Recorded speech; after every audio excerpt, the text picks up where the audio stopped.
Okay, so welcome to week 7. There was only one lecture for this week, and then the other part will be a group activity. And you should have gotten your replies back by now for your group. On the group activity, I should have gotten the comments back to each member of your group. But if you only got a grade and did not get comments, please check in with the rest of the group. There might have been one or two people who I missed. I didn't put the comments on, but definitely whoever turned in the paper got the full set of comments. Okay, so let's take a look. This week we're going to be looking at religion, and it's kind of links the Kamehameha, the 3rd, 4th, and 5th. It's during that sort of the whole era we're looking at.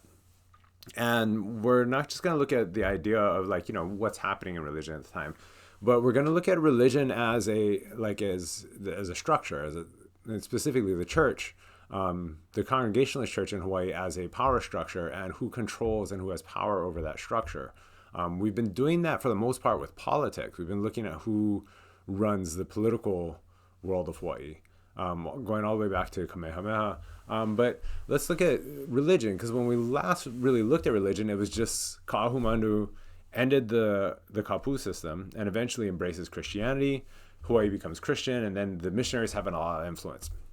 But let's look at the actual structure of what that meant. So even though a lot of people call them Calvinist, and definitely the missionaries that come to Hawaii, they're sort of descended from the Calvinists in terms of their theology, their religious worldview, but they're not Calvinists, and I won't get into why they're not Calvinists. Actually, I kind of will. Calvinists believe that you don't have a choice in every action or thought is predetermined by God.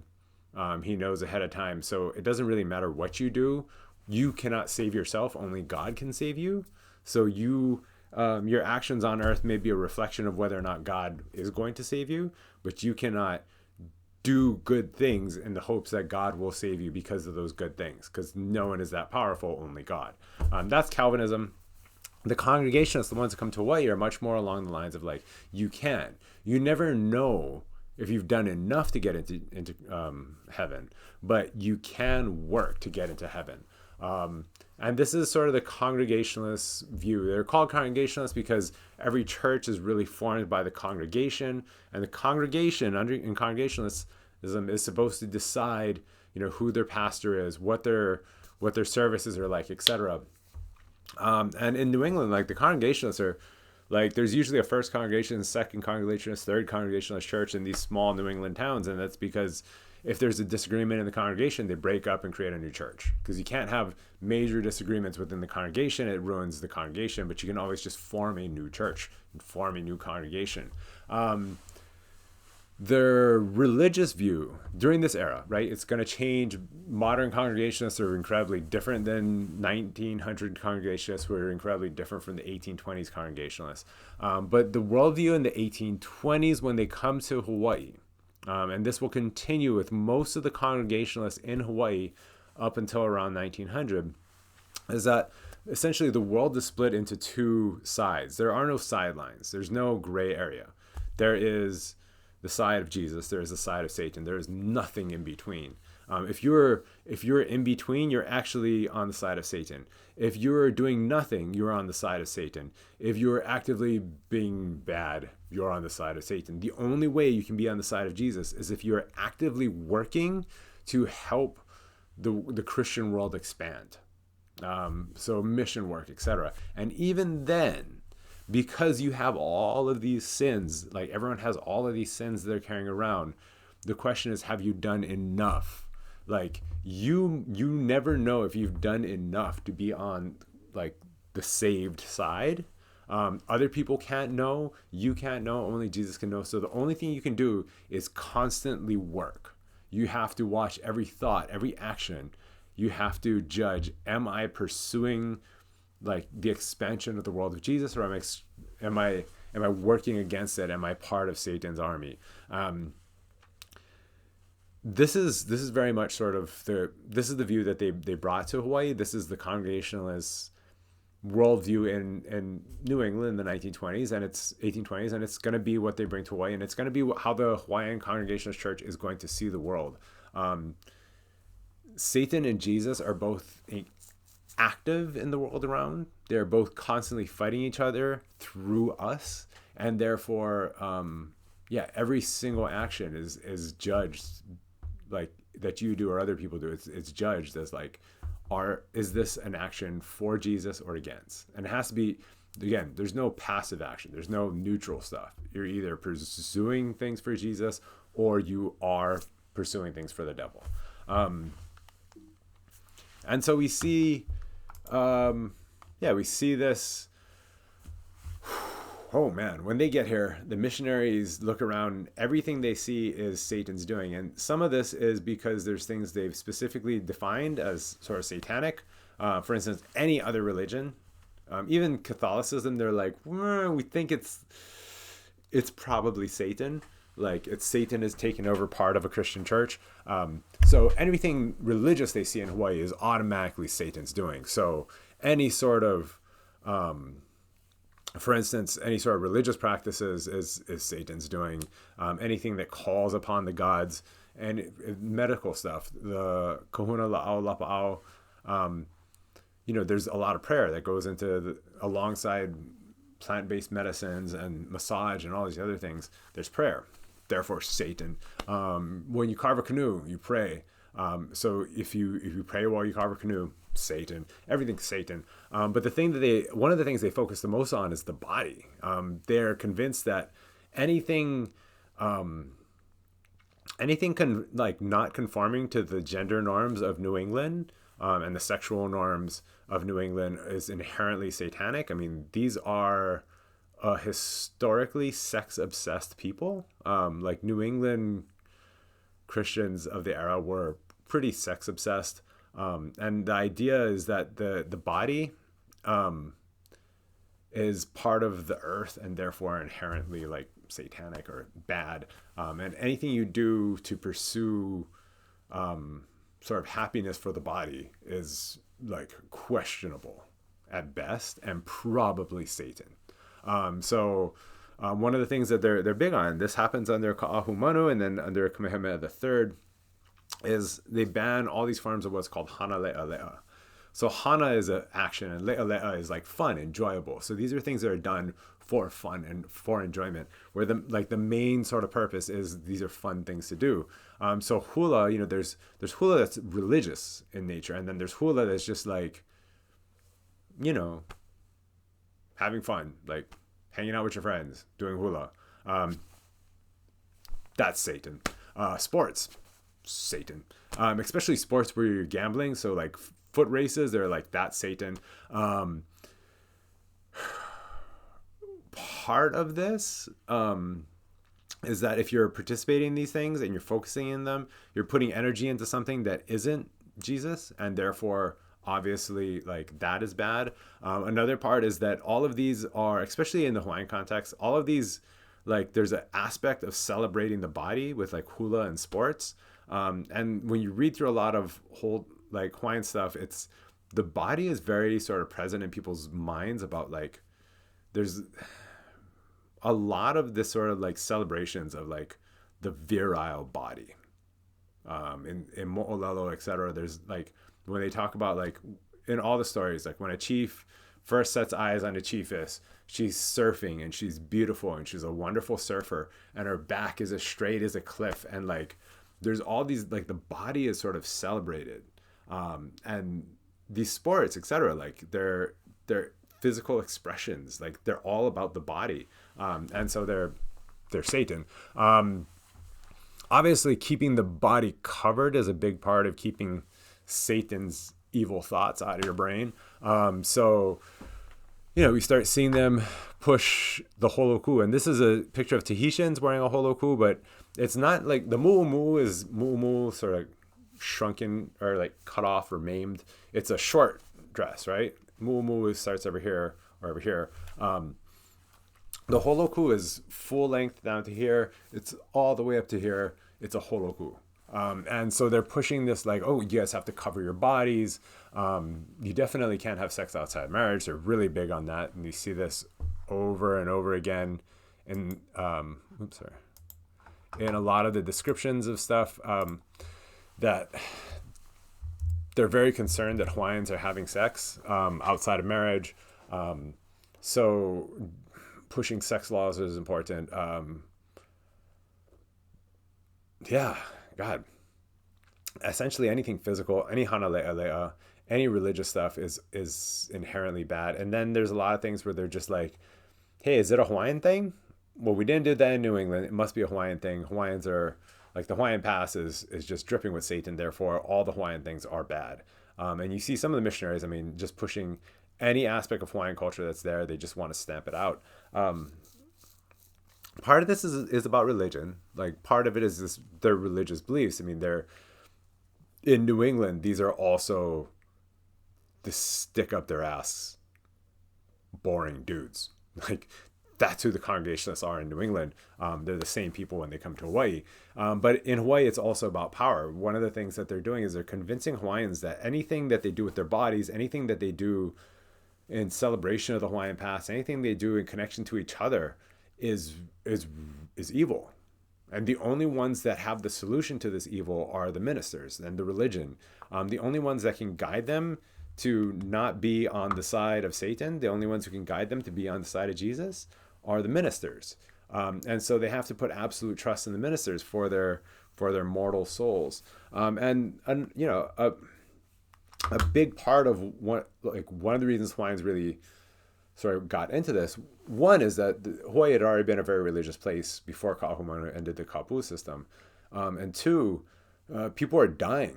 And one of the things that the new religion promised was, if you follow all our rules and you get on the side of Jesus, if you do all the things that we tell you to get on the side of Jesus, after you die, you live forever with Jesus, right? You will have immortal life.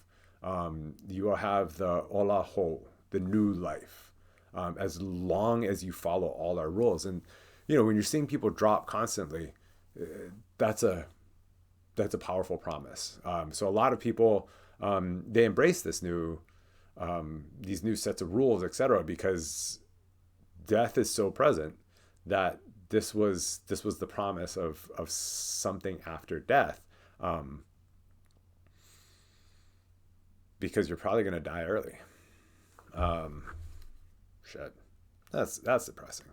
How do you actually get this done? So one of the things, again, you have to be constantly working, or else you're on the side of Satan. So, man, the Congregationalists, it's not, you don't go to church once a week. Like, you have church services 2 to 3 times a week. So Sunday is going to be the big one, but then you also usually have a Wednesday midday or Wednesday midweek service that everyone shows up to. In addition, they'll usually have meetings, which are religious meetings and essentially church services with more participation. There'll usually be a men's meeting and a women's meeting sometime during the week, in addition to all the various committees. If anyone has ever gone to a Congregationalist church, like I grew up going to Imiola, the Congregationalist church in Waimea, so many committees, so many meetings. They're constantly meeting and doing things and meeting and doing things and meeting and doing things. And the idea is that they're constantly kept busy for Jesus. You don't have any time to do anything satanic. You're constantly busy for Jesus. And then on Sundays, you also have the Sunday schools. And this is another part of what the church is doing.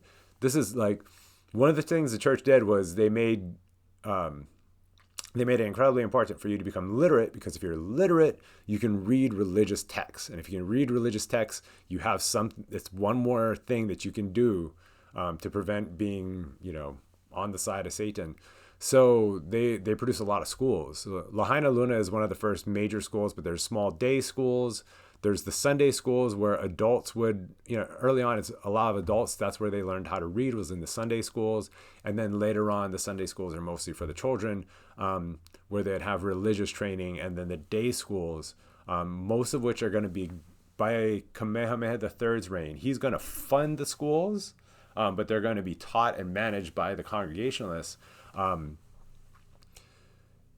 And most of the schooling is going to be a mix of practical and religious schooling together. And then Lahaina Luna is set up as essentially as a teacher's school, a teacher's college. You go to Lahaina Luna to learn how to teach, and then you go out and you teach at the day schools and the Sunday schools. So they create this entire religious educational system, which is incredibly important for Hawaii at that moment, because it does make Hawaii one of the most literate places in the world. It's far more literate than the United States as a whole, and it's just behind New England. And New England is like hands down one of the most literate. Like we're like one of the 5 most religious or most literate countries in the world in 1850, and like 6 most religious places if you cut New England off from the rest of the country, because the rest of the United States is illiterate as hell. And one of the first places that have required schooling, one of the first countries in the world to have required but state-funded schooling. So that is keeping people busy. That's spreading that worldview. So you're going to church all week. You're going to a church school. The publications, they control most of the printing, like until the 1860s, they control the printing presses in Hawaii. There are no printing presses in Hawaii. They're not owned by the church or owned by church, essentially people who are allied with the church. The government has one in the 1850s, but it is run by missionaries. That will change. Kamehameha IV will change that. So all the publications, all the things, we have a literate society, and most of the stuff that they're reading are newspapers put out by the churches, church literature, flyers and pamphlets put out by the church. Most of the written material that's being published is going to be religious in nature. In addition to the textbooks that they're producing, man, and you go through some of these old textbooks and it's like, wow, they're racist. The old geography textbook was just like, here's the white people, and then here's the rest of you fools. Like it's, oof. But all the publications are essentially coming through the press, and it's not like you can import publications from elsewhere, because unless you read English or another European language, you're not going to be able to find stuff. Like all the stuff that's being published in Hawaii in Hawaiian is coming out of the mission. And this is kind of the main thing when it comes to control is who runs the presses, who runs the churches, who runs the schools, who does all the work? Hawaiians. Who runs these things? The missionaries. Because you have to be an ordained minister. You have to be a recognized minister in order to run a church. You can do all the work at a church. You can do all the preaching at a church. But to actually run the church and be the one who makes the decisions, you have to be an ordained minister. And so these ordained ministers are almost all missionaries or a handful of missionary allies, or most people who had been in the mission and then they stopped being in the mission and they just worked at a certain church. But for the most part, they're still missionaries. Because they're the only ordained ministers, the missionaries control all of these, in addition to controlling the overall church body. So the missionaries essentially would come and meet in Honolulu like once a year for a couple of weeks, and then make all the decisions for the church as a whole. So all of you have this population that's like 60,000 Hawaiian Congregationalists, and 30 or 40 haole missionaries are making all of the decisions for that 60,000 member, 60,000, it's not 60,000 members, but 60,000 people sort of affiliated with the church. Because in order to become a member, you had to go through a whole process. So a lot of people never became members, but they're connected to, or at least nominally, part of that church. And the head of the ABCFM in New England was this guy, Rufus Anderson.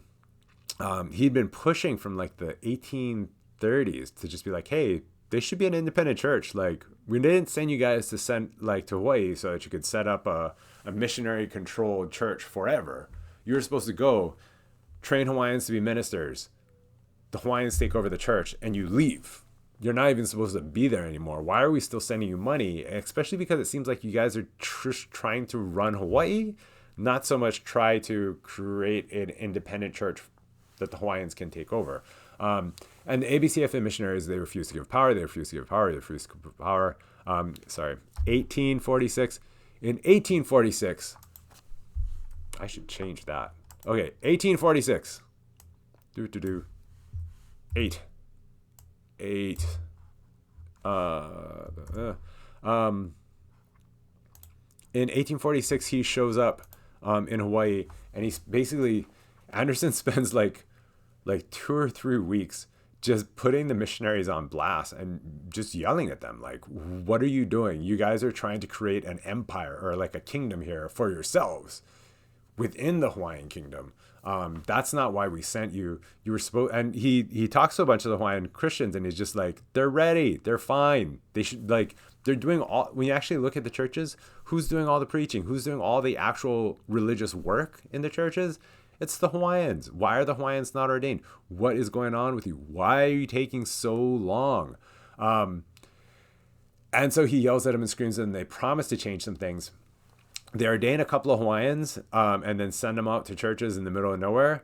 And then in 1854, they basically said, well, Anderson said we should be an independent church instead of being the Sandwich Islands Mission. So in 1854, they just called themselves a church. They called themselves an independent Hawaiian church, created the Hawaiian Evangelical Association, which all the churches are connected to, and changed nothing else. They remain in power. You remain it remains in the situation where you have an overwhelming majority of the Hawaiian Christians and an overwhelming majority of the actual religious work that's happening in Hawaii is being done by Hawaiians, but all of the people making decisions and all the people with the power are the missionaries themselves. And by the time we get to the 1850s, some of the missionaries' kids are now taking over. And, you know, the HEA board is all haole. And I've heard people, there's Ron Williams made, and it's a good argument. I just don't completely buy it, that because the church itself was so Hawaiian that the HEA really was a Hawaiian church. And yes, the day-to-day life of the Hawaiian church is controlled by Hawaiians. But the overall direction of the board and how the church used its power is largely directed by the mission families still. And again, like some of the people that are in these churches, by the time you get to the 1850s, there's kids and there's people who are in their 20s in those churches who have been part of the church since birth, right? And they're still not seen as like, you are still not good enough of a Christian for us to accept you as having like, as being trained for as a minister, etc. There's people who are in their 40s who converted in their early teens, who have been preaching for 10 or 15 years, and they're still not allowed to become ministers. Because if you become a minister, then you get to be part of the Hawaiian Evangelical Association. You get to go to the big meetings in Honolulu, and you get to vote, right? You get to vote on members of the board. You get to vote on the directions of the board.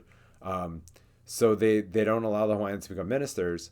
And the HEA board, which is all haole, all missionaries essentially and missionary kids, they continue to make all the decisions.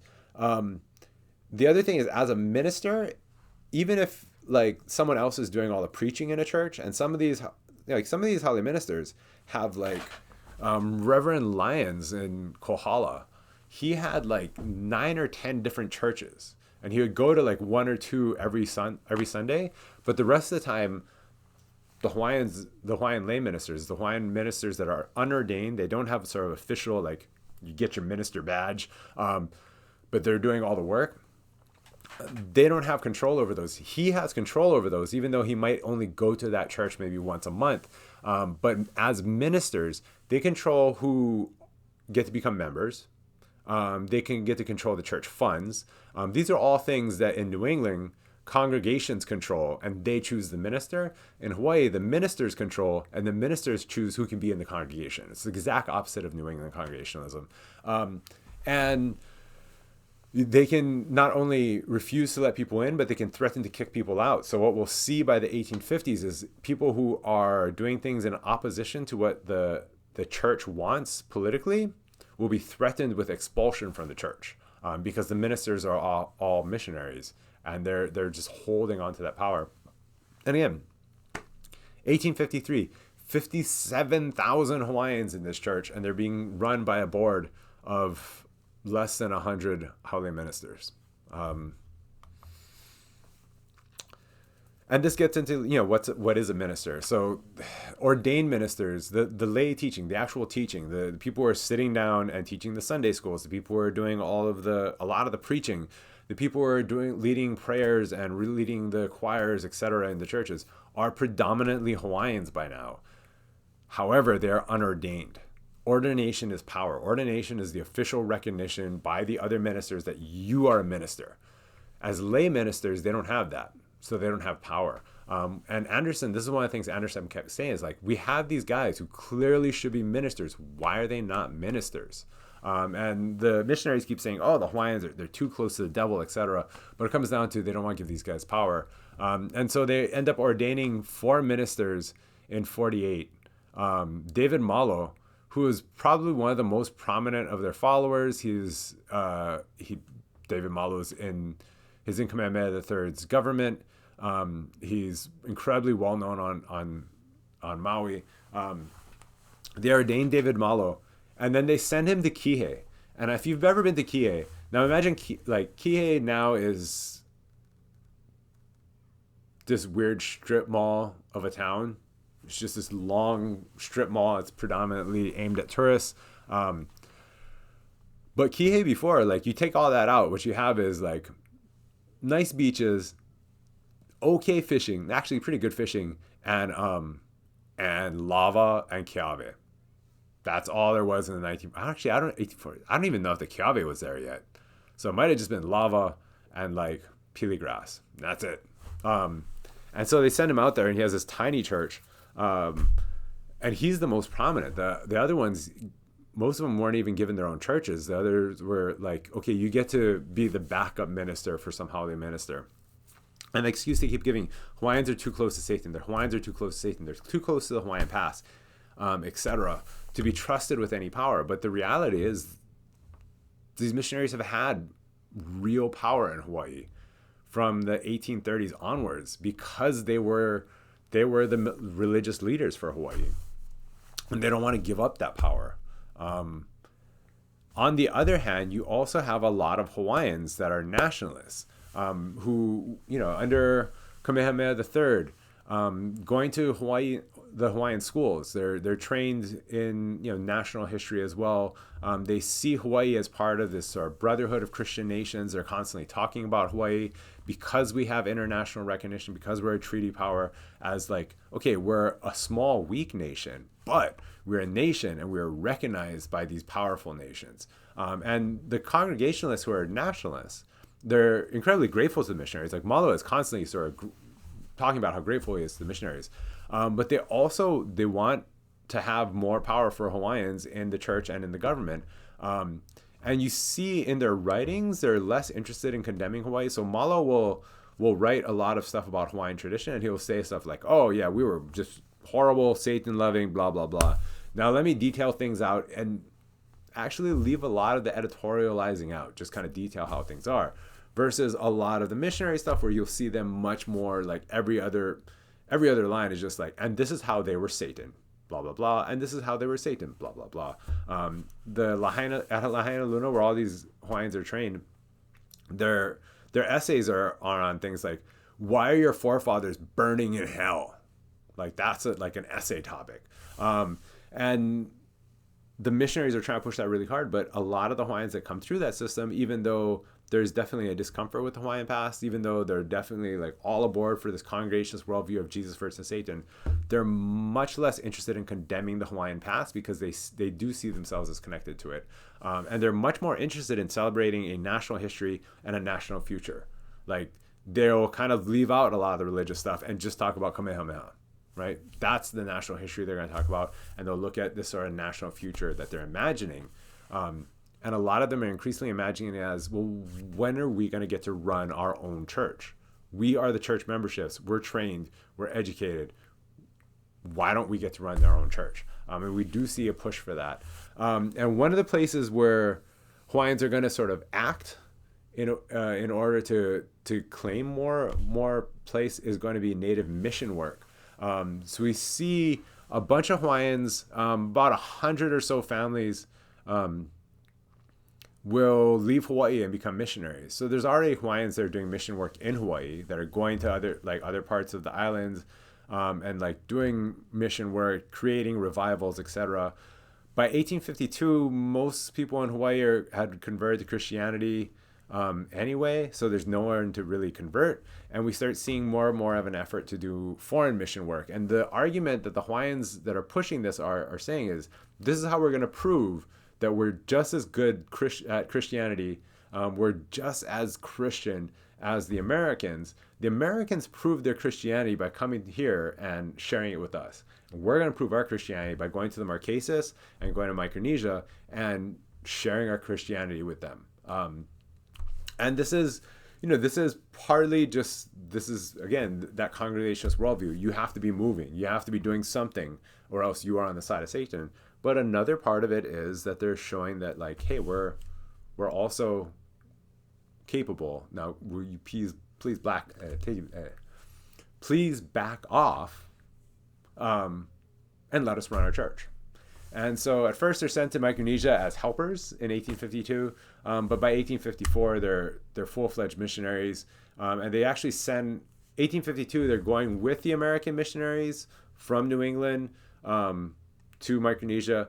1854 they start a mission to the Marquesas that's all Hawaiian missionaries. They're only the Hawaiians are going, and the haole that go along are there to aid the Hawaiian missionaries rather than the Hawaiians going to aid the American missionaries. Most of the Hawaiians that are going to be ordained as ministers will be sent away as missionaries. And this is where things get a little dicey, because on the one hand, we're starting to see more and more Hawaiians become ministers. On the other hand, they only become ministers when they're sent away someplace and aren't a threat to the power of the missionaries at home. Because if you're in the Marquesas and you're being a missionary over there, I need you to be a reverend so you can conduct all the services, so you can do communion, do all that kind of thing. At the same time, if you're an ordained minister in Hawaii, then you're going to be looking for a seat on the board, that kind of thing. We don't want that. So the Hawaiians that get ordained tend to be people that are sent away as missionaries. Until 1865. And the HEA keeps doing this thing. They're only ordaining these small groups of ministers. And the missionaries, they're mostly sending them away. They're sending away the Hawaiians that are ordained. And Anderson comes back in 1863. He's old. He's ready to retire, and he's pissed. And he spends like weeks, again, screaming at them in Honolulu. And he's like, what is this? 14 years ago, 15, 16 years ago? 16 years ago I was here. And I told you bastards then. Well, he probably didn't say bastards then because he's a minister. But I told you then. I told you to stop doing this. I told you guys have to give up control of the church. I told you this is not what you're here for. I'm going to cut your funding. And that's when they start paying attention, when he's like, I'm going to cut your funding, because they're still being paid from New England. If you don't start ordaining some Hawaiians and give the Hawaiians a little bit of say in the church. And so in 1865, the HEA starts ordaining Hawaiians. And it's funny because you can read in 1864, they're all writing back and they're like, this is going to be horrible. These Hawaiians are not prepared. They're just going to lead all the other Hawaiians astray. It's just going to be terrible. Reverend Lyons was just like, he's Southern, so he's a little racist. Was just like, they're just not mentally, spiritually capable of this. 1865, they started allowing Hawaiians into the ministry. 1866, Lyons is writing back, is like, so apparently no one was showing up to church because they're bored of listening to my old white butt talk. And it's funny because, like, you go to North Kohala, like, Hawaiians still, like, the Hawaiian churches still celebrate Reverend Lyons, etc. But they stopped showing up to church for a while because they were just like, how come the only minister we have is this old white dude? Where's the Hawaiian ministers? Once you have Hawaiian ministers, all of a sudden people started showing up to church again. And it actually, you see a small sort of mini revival in Hawaii once these Hawaiian ministers are there. And Lyons writes back and it's like, apparently, even though my Hawaiian is good, other Hawaiians are still better at doing Hawaiian preaching than Reverend Lyons. And you start seeing yeah, the condemnation is less prominent. You start seeing things like, sorry, that should be corrected to representative kalu. But in some of the Hawaiian churches, you start seeing more nationalist stuff start coming up, which is not always a great thing when you mix nationalism and religion together. But you do see on Lakuakoa, which is the day celebrating Hawaiian independence. Before, you wouldn't have a Lakuakoa speech in a church, in a Christian church, because it happens around Thanksgiving, and they made a big deal of like, we do Thanksgiving services here, not Lakuakoa. Thanksgiving is a religious holiday back then. We do Thanksgiving services. And we see in a Lakuakoa speech in 1868 at a church on Molokai, the speech is about Hawaiian history and the importance of Hawaiian history. And just really briefly says, thanks to the missionaries for coming here. And then the rest of the speech in the church is about just Hawaiian history and how important it is for Hawaiians to understand their history. And that's radically different from what is happening in the 1830s, 1840s, or even in the 1850s. In terms of running the board, there are now Hawaiians that are sitting on the HEA that come to the meetings, that are able to vote, etc. But missionaries were always very careful to make sure that they had a majority.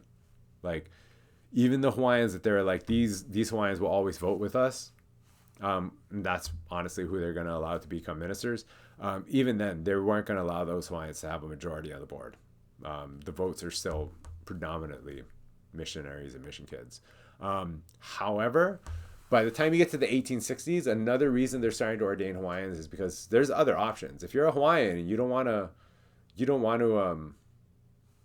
play the Congregationalist game, you have other options. So Catholicism had been repressed first, and then the French invade in 1839 and 1850. They sort of send warships, and after that, there was much less of an effort to repress the Catholics. And we see high-profile Congregationalist educated Hawaiians converting to Catholicism, partly as a protest to how the Congregationalist Church is running things. So Samuel Kamakau, right, the writer, he is a representative in the House of Representatives.